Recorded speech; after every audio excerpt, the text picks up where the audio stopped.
جب کوئی پاکستانی اپنی بائک، گاڑی یا ویگن میں پیٹرول یا ڈیزل ڈلوانے جائے تو اس کی ٹینکی میں دو قسم کے فیول آ سکتے ہیں، یا تو وہ پیٹرول اور ڈیزل جو پاکستان میں کروڈ آئل کی شکل میں آیا تھا اور ہماری لوکل ریفائنریز میں پروسیس ہو کر پیٹرول پمپ تک پہنچا، یا پھر وہ پیٹرول جو ہم نے ڈائریکٹلی ریفائنڈ حالت میں UAE، کویت اور عمان جیسے ممالک سے امپورٹ کیا ہے۔ آئل کی نیچر کچھ ایسی ہے کہ جب اس کو زمین سے نکالا جاتا ہے تو کسی نہ کام کا ہوتا ہے، اس کو ریفائنریز میں پروسیس کرنا پڑتا ہے جس سے پیٹرول، ڈیزل، جیٹ فیول اور فرنس آئل جیسے پیٹرولیم پروڈکٹس بنتے ہیں۔ ان تمام پروڈکٹس میں سے پیٹرول اور ڈیزل سب سے قیمتی ہوتا ہے اور اس کو ریفائنڈ حالت میں امپورٹ کرنا بھی مہنگا پڑتا ہے، مگر پاکستان میں 5 آئل ریفائنریز کے گروپس ہونے کے باوجود ہم کروڈ آئل کے ساتھ ساتھ ریفائنڈ آئل بھی امپورٹ کرتے ہیں۔ انفیکٹ 2024 میں ہمارے ریفائنڈ آئل کے امپورٹ 6.99 بلین تھے، جبکہ کروڈ آئل کے امپورٹس 5.71 بلین تھے۔ اس کی وجہ ہماری ریفائنریز کی کیپیسٹی نہیں ہے۔ انفیکٹ 5 ریفائنریز کی total capacity 20.5 million tons of crude oil year ہے، مگر یہ ریفائنریز اپنی کیپیسٹی کے آدھے سے بھی کم پہ آپریٹ کر رہے ہیں۔ کہانی کیپیسٹی نہیں بلکہ کیپیبلٹیز کی ہیں۔ ہمارے یہاں majority refineries basic hydro skimming facilities ہیں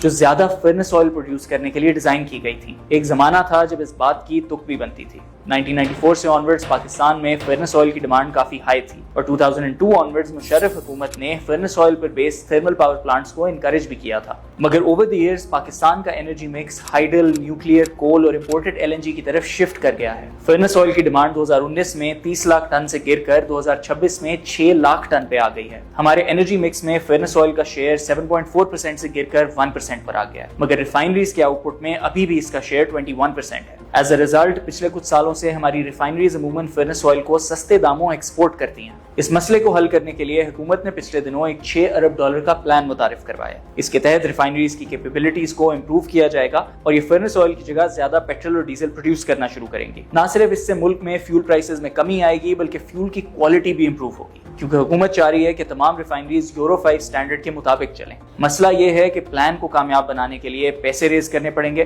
اور ریفائنریز کو ان پیسے استعمال کرنے کے لیے کنسسٹنٹ پالیسیز دینی پڑیں گی، اور یوزلی یہی پوائنٹس پاکستان کے ایمبیشس پلانز میں روڈ بلاکس بن جاتے ہیں۔